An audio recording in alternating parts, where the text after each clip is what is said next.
제가 여기 와서 재작년에 우리 8월 둘째 주일이었죠. 네, 언제인지는 잘 정확히 모르지만 어떤 광복절 기념 연합 예배를 우리가 함께 참석을 했었습니다. 그 양천 구민회관에 모여서 양천 구안에 기독교 지도자들과 또 성도들이 모여서 함께 연합 예배를 드렸습니다. 그때 제가 마음먹은 일이 있어요. 예배 순서에 변화가 있기 전에는 내가 다시는 안 간다. 그러고 이제 지금 2년여째 안 가고, 올해는 좀 많이 와달라 연합회장이나 여러분들이 저한테 연락을 했지만 전 한번 안 한다고 그러면 안 하거든요. 근데 제가 거기를 왜 안 가기로 마음 먹었냐? 가장 큰 이유는 다른 거 없어요. 은혜롭지가 않다는 거죠. 하나님께 영광되는 예배는 제 마음에서만 있고 그 모든 순서는 거기 올라 있는 사람들에게만 영광이 되는, 다시 말해서 사람을 위해서 순서를 만들고 짜놓은 그런 기분을 느낄 수가 있었다는 거예요. 이름 한번 올려주려고. 사실은 저는 연합 집회를 별로 좋아하지 않아요. 제가 처음 개척을 하고 양주 지역에 개척을 했을 때, 그때 양주와 의정부가 연합해서 부활절 연합 예배를 드리더라고요. 제가 그때 참 실망을 했어요. 그래서 여기는 조금 나은 편이에요. 거기는 정말 사람 이름 올려주려고 그 새벽 아침에 힘겹게 온 교인들 생각은 안 하고 사람 이름 올려서 순서를 얼마나 많이, 쓸데없는 순서까지, 제가 볼 때는 쓸데없는 그런 순서들까지 넣어서 사람을 채워놓은, 사람이 영광 받으려는 그런 예배를 연합으로 드려서 제가 그때 이후로 이 연합 예배는 할 게 아니구나 했는데, 여기 와가지고는 이제 어떻든 신월 제일교회라고 하는 이 지역적 위상이 있어서 교회 때문에 제가 연합 예배를 한번 갔다가 참 많이 실망을 하고, 저만 아니라 제 곁에 와서 말해주시는 우리 장로님들이나 또 여러분들이, 목사님 연합 예배는 별론 것 같아요. 우리끼리 예배하는 것만 못하다. 그런 얘기를 하시더라고요. 오래전에 제가 아까 말씀드렸던 그 연합 예배를 드렸을 때 어떤 집사님이 그러더라고. 그때 이제 제가 개척한 지 얼마 안 되니까 저는 그 순서에 이름이 없었잖아요. 그러니까 그 집사님이 저한테 그래요. 목사님 이름이 혹시 올라오면 몰라도 그렇지 않으면 별로 오고 싶지 않아요. 그런 얘기를 하더라고요. 그때 제가 그런 얘기를 했던 기억이 나요. 제 이름 올라올 일은 없을 겁니다. 그런 얘기를 제가 했었습니다. 제가 믿음이 없어서가 아니라, 명예로 오르는 이름이 아니라 하나님께 영광되기 위해 꼭 필요한 이름이 되기를 간절히 바라면서 그랬던 것입니다. 여기 오늘 본문의 1, 2절에는 그 뒤로 이제 3절 이하에 이어지는 42,360명의 귀한 자들, 여기 보면 각기 각자의 성읍으로 돌아간 사람들, 바로 그런 사람들, 그런 귀한 자들의 이름, 그들을 이끌고 가는 대표가 되는 사람들의 명단이 오늘 본문에 나오고 있습니다. 비록 두 구절이지만 이 두 구절 안에 마음에 와닿는 구절들이 있지요. 첫째는 1절 하반절에 보면 각기 각자의 성읍으로 돌아간 자, 각자의 성읍으로 돌아간 자.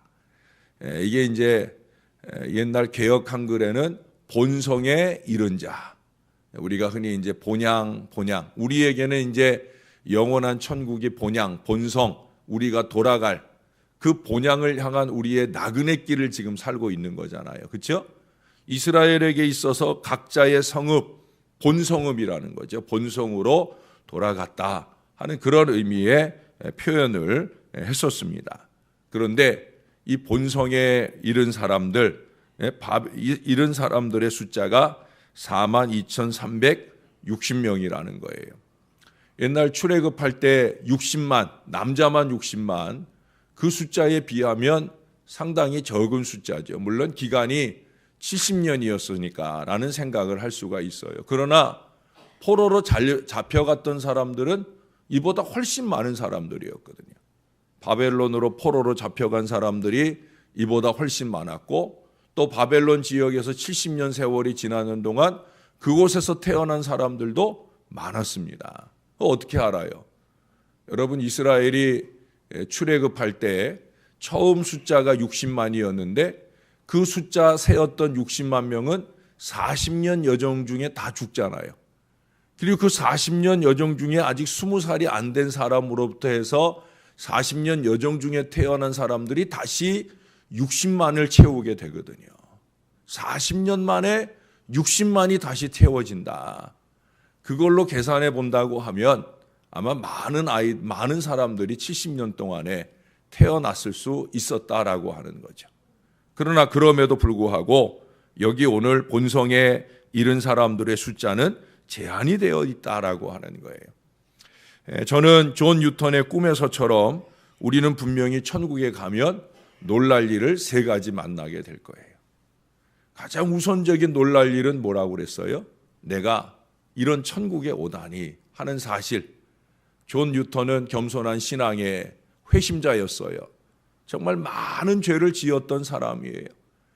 그러나 그럼에도 불구하고 그가 예수 믿고 변화된 믿음의 인생을 살았기에 본인이 꼭 천국 갈 거다라는 확신을 가지고, 그러나 그럼에도 불구하고 내가 천국에 이르렀을 때 야, 내가 천국 오다니 하는 것 때문에 놀랄 거라는 거예요. 저는 안 놀랄 겁니다. 저는 여러분들에게 늘 자주 권하잖아요. 내가 지금 당장 죽어도 천국 갈 줄로 믿습니까? 이 질문을 자주 하고 이 질문에 대한 고백을 자꾸 하도록 하거든요. 우리 어르신들 중에 혹여 우리 교회에서는 치매 걸리는 분들은 절대 없도록 제가 늘 기도하지만 혹여라도 치매가 걸려도 이거 하나는 잊지 않는, 그래서 자꾸 새기고 또 새겨주거든요. 여러분들에게 새겨주듯 제가 저 자신에게 새기는 거예요. 예? 날마다 우리가 해야 될 일은 하루의 회개는 내일로 미루는 게 아니에요. 오늘의 회개 오늘 해야 되는 거예요.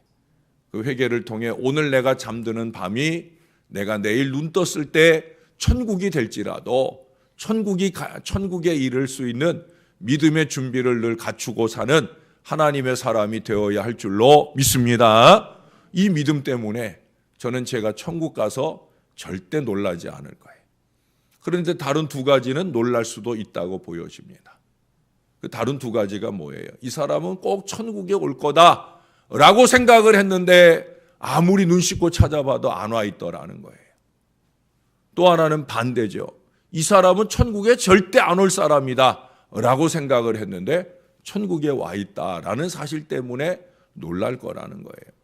사실 후자의 사람은 별로 많지 않을 거예요. 이 사람은 안 올 건데, 안 올 줄 알았는데 왔다라고 생각되는 사람은 많지 않을 거예요. 목사가 걱정하는 것은 누구냐? 이 사람은 꼭 올 줄 알았어요.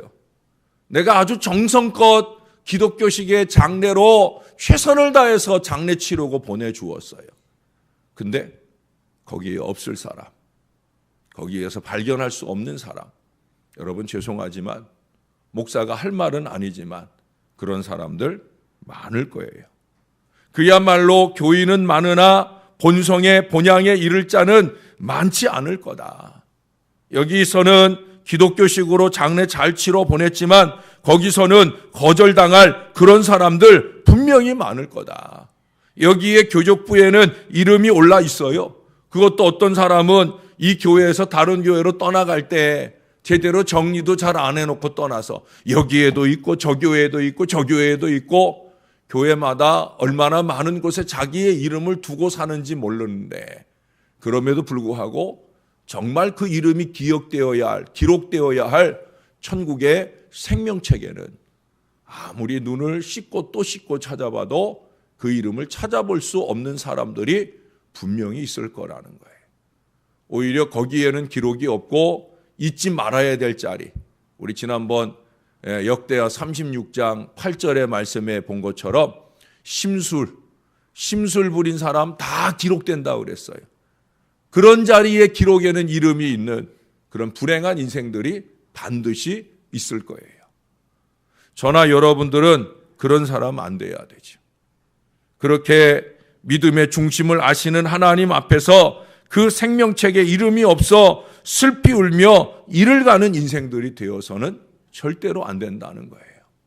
근데 이걸 너무 쉽게 생각을 해요. 제가 코람데오 자꾸 강조하고 하나님 앞에서 하나님 보시기에 이 신앙을 자꾸 강조하는 게 다른 거 아니에요, 여러분. 하나님 다 보고 계시거든요. 넌 그따위를 신앙이라고 얘기하느냐? 네가 뭘 신앙생활했냐? 교회 생활했지. 그냥 교회만 왔다 갔다 했지 내 마음속에 신앙인다운 마음이 있느냐? 내 말에나 내 행동에 신앙인다운 삶이 있느냐? 그럴 때 머리 극적극적 할 수밖에 없는 인생으로 우리가 살고 있다고 하면 여러분, 이 세상 끝날 때 상상할 수 없는 일이 우리 앞에 펼쳐질 수 있다는 거예요. 생명책의 우리의 이름은 바로 우리의 삶과 신앙의 기록입니다.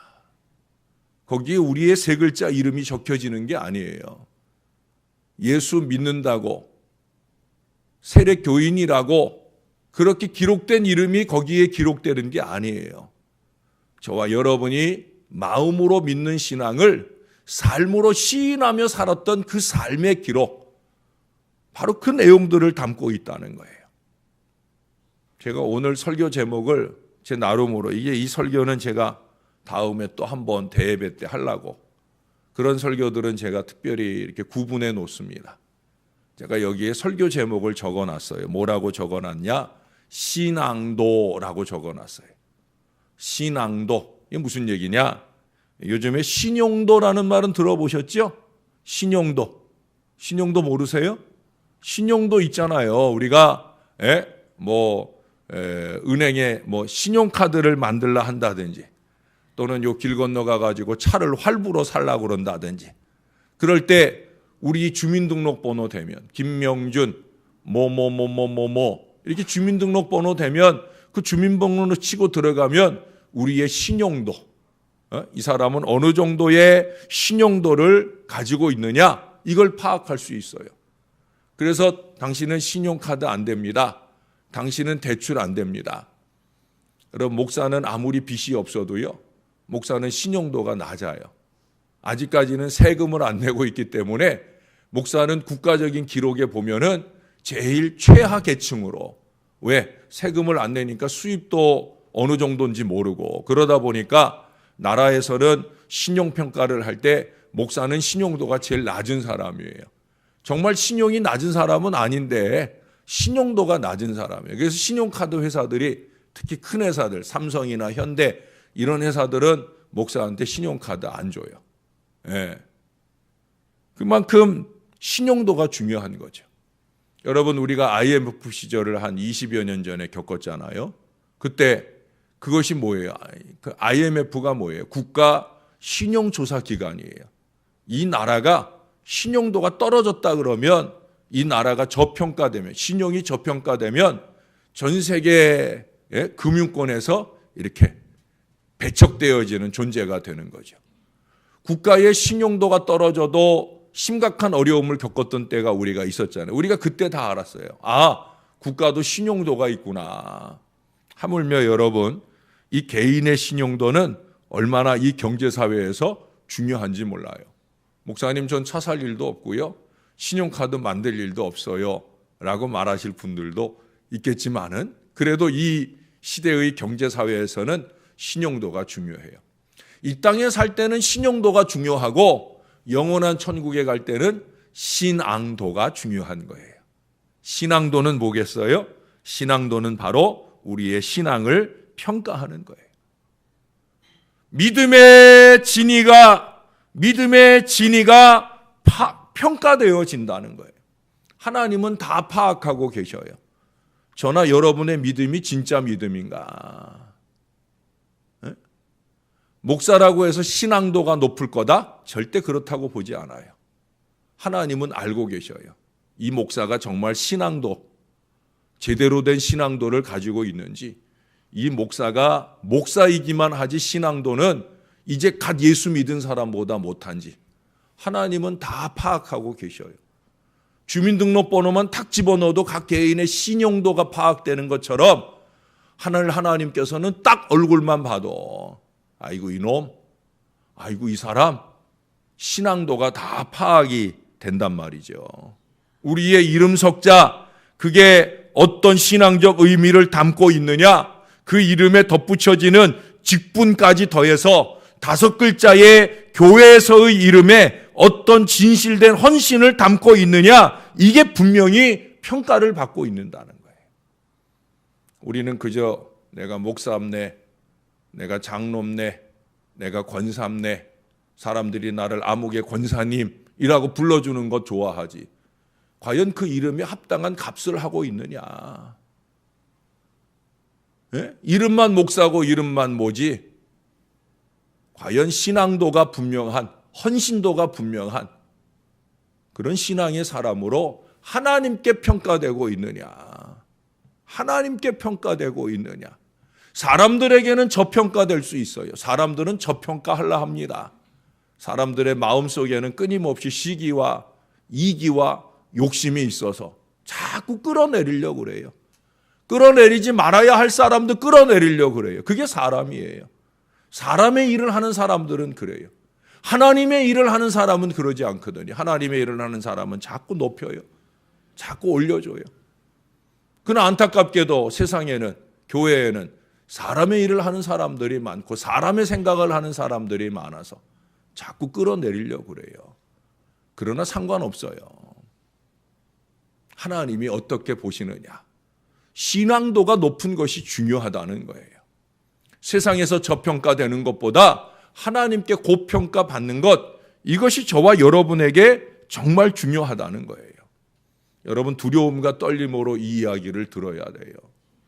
저는 이름 석자만으로 천국의 보장이 확신되는데 목사까지 더해진 이 5글자의 이름일 때에는 과연 내가 주님께서 원하시는 수준에 못 미치는 것은 아닐까, 늘 두려운 마음이 있어요.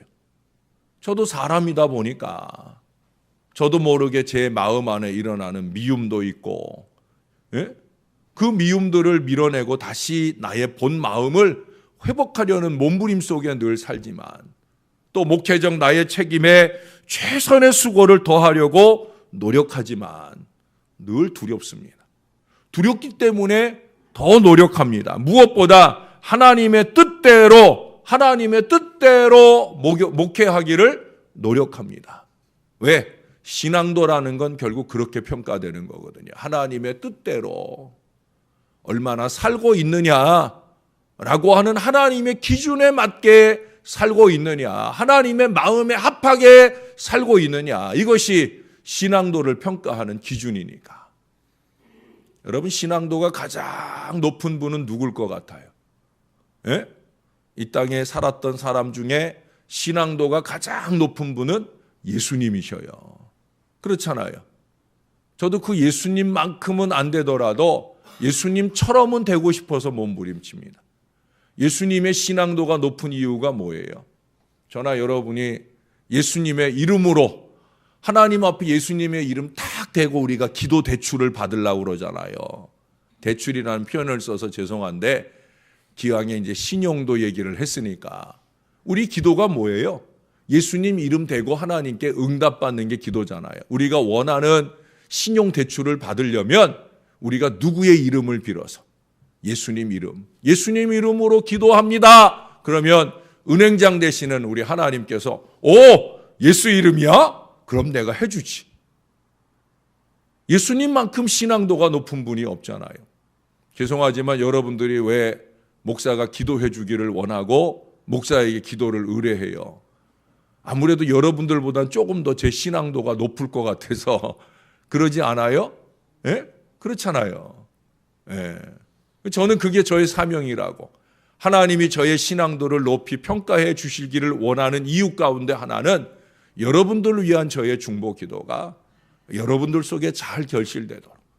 그러나 저에 의해서 기도되어지는 일들은 저의 신앙도에 의해서 결실되는 게 아니에요. 제가 아무리 여러분들을 위해 간절한 마음으로 많은 중보를 해도 결국 응답되는 건 여러분들의 신앙 때문에, 주님이 응답하시는 줄로 믿습니다. 목사의 기도를 부정하고 목사의 기도보다 목사의 말씀을 부정하는 분들에게는 목사가 아무리 시간을 할애해서 기도해도 다 소용없는 일이에요.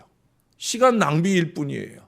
그래서 여러분들에게 오늘 저는 신앙도를 말씀드리는 거예요.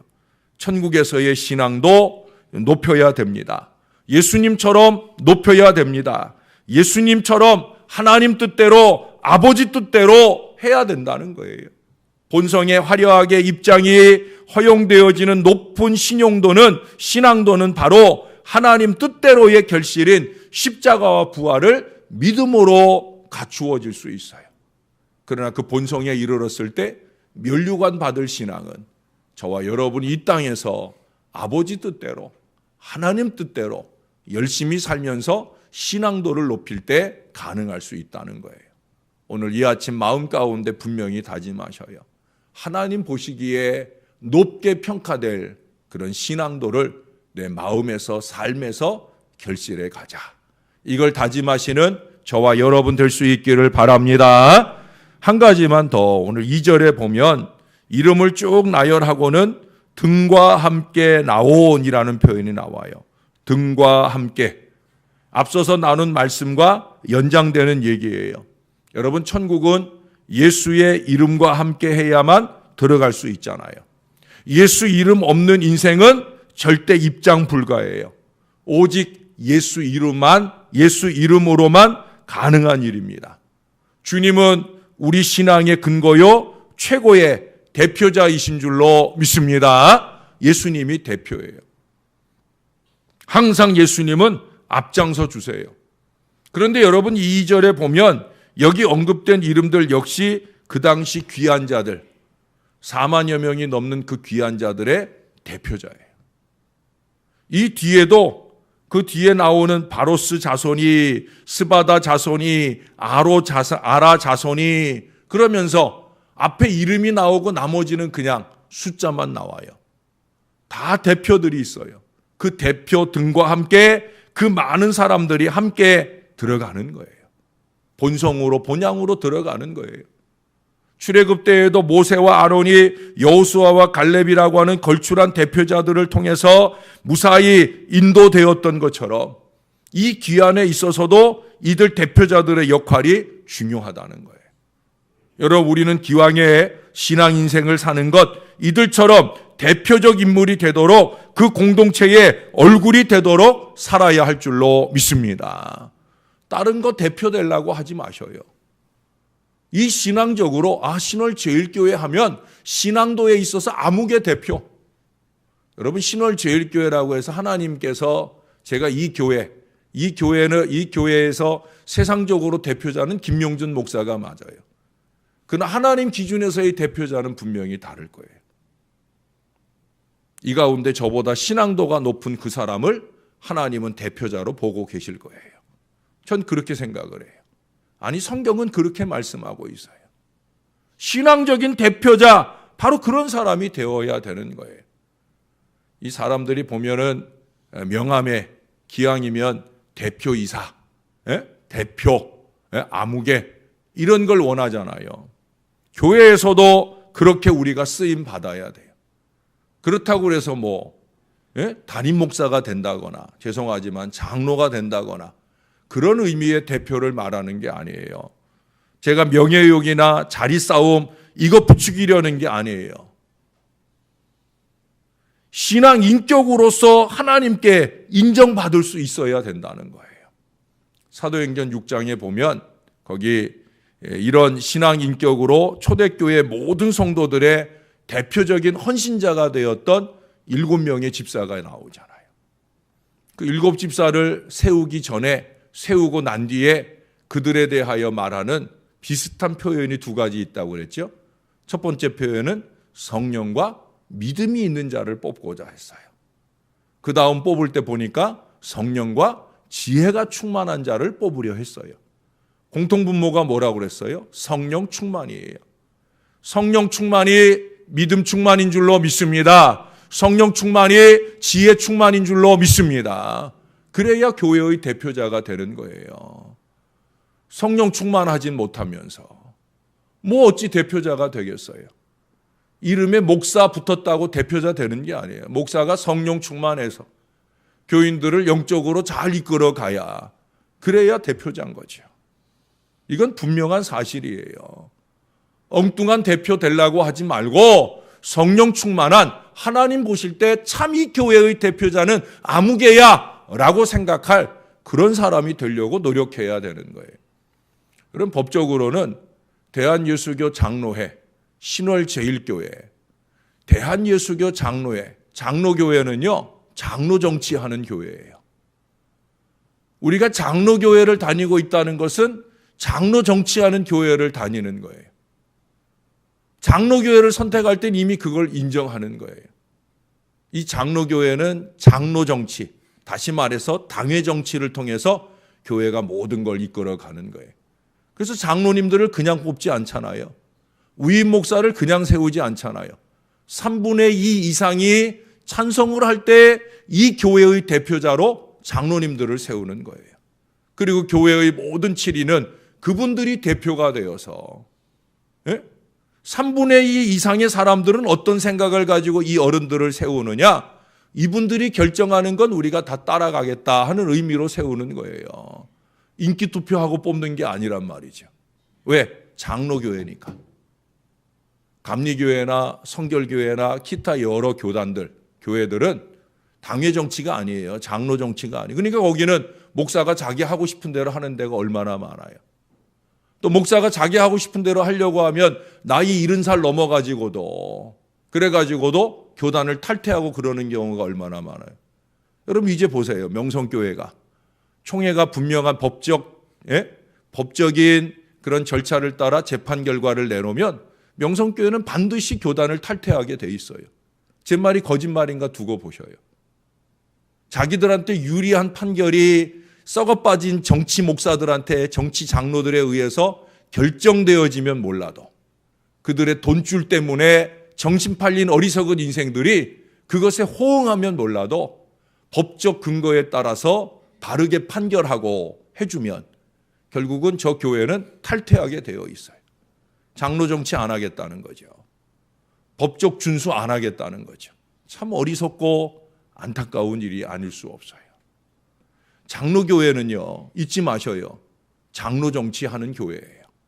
그래서 당회가 중요하고 당회원들을 뽑을 때 온 교회가 신경 써서 기도하고 3분의 2 이상을 얻은 사람일 때 장로로 뽑는 거예요. 이보다 더 큰 대표가 없는 거예요. 이 대표자들로 통해서 교회가 이끌림을 받는 거예요. 목사는 장로님들의 견제를 받아야 되고 장로님들의 협력을 받으면서 교회를 이끌어 갈 때 그 교회가 아름다워지는 거예요. 그러니까 결국 김영준, 김용만, 위계태, 정상배 이렇게 쭉 장로님들의 이름이 나오고 그 다음에 뭐예요? 등과 함께 나온 신월제일교회, 이게 맞는 거예요. 등과 함께 나온 신월제일교회, 이게 원칙인 거예요. 그게 성경적인 원리이고 그것이 우리 장로교회의 원칙입니다. 그러나 여러분, 그럼에도 불구하고 제가 전에도 말씀드렸지만 적어도 나와 함께 한다면 하나님도 목사도 안심할 수 있는 그런 사람들이 될 수 있어야 되는 거예요. 나와 함께 하면 교회의 부흥하는 미래도 천국의 입성도 확실하게 보장받을 만한 그런 신앙의 사람이 되어야 되는 거예요. 우리의 이름 석자, 거기에 덧붙여지는 2글자에서 5글자, 이게 중요한 게 아니에요. 이 5글자 이름 앞에 어떤 이름이 붙어 있어요? 크리스찬이라고 하는 이름이 붙어 있어요.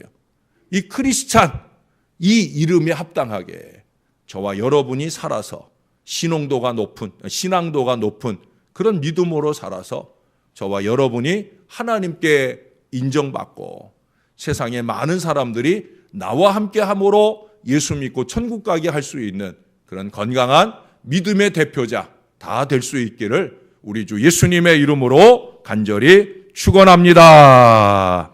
기도하겠습니다. 오늘 중요한 얘기라 조금 길게 말씀드린 거 죄송합니다. 참 좋으신 아버지 하나님, 오늘도 말씀을 마음 가운데 새기고 가기를 원하나이다.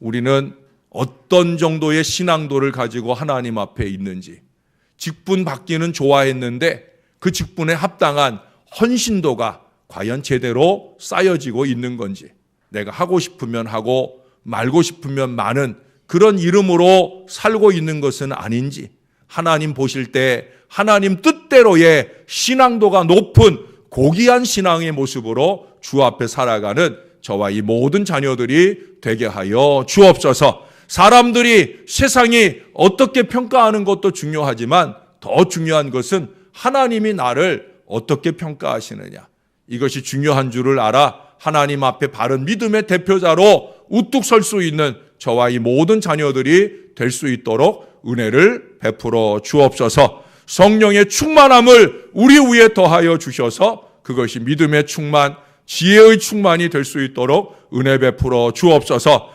특별히 이 교회에 앞장 세워준 일꾼들이 그와 같은 성령으로 충만하여 대표적 위치에 합당한 모습으로 주의 재단을 이끌어가는 건강하고 신령한 지도자들이 되게 하셔서 아무개 등과 함께 우리 신월 제1교회가 부흥의 미래를 열어갔다고 하는 놀라운 축복의 역사가 우리 가운데 이루어질 수 있도록 하나님 우리 가운데 축복하여 주시옵소서. 우리 각자의 신앙도를 높여 우리가 주 예수님의 이름으로 기도하는 일들마다의 놀라운 응답과 축복을 받으며 누리는 이 백성들 될 수 있도록 축복해 주시옵소서. 예수님의 이름으로 기도합니다. 아멘.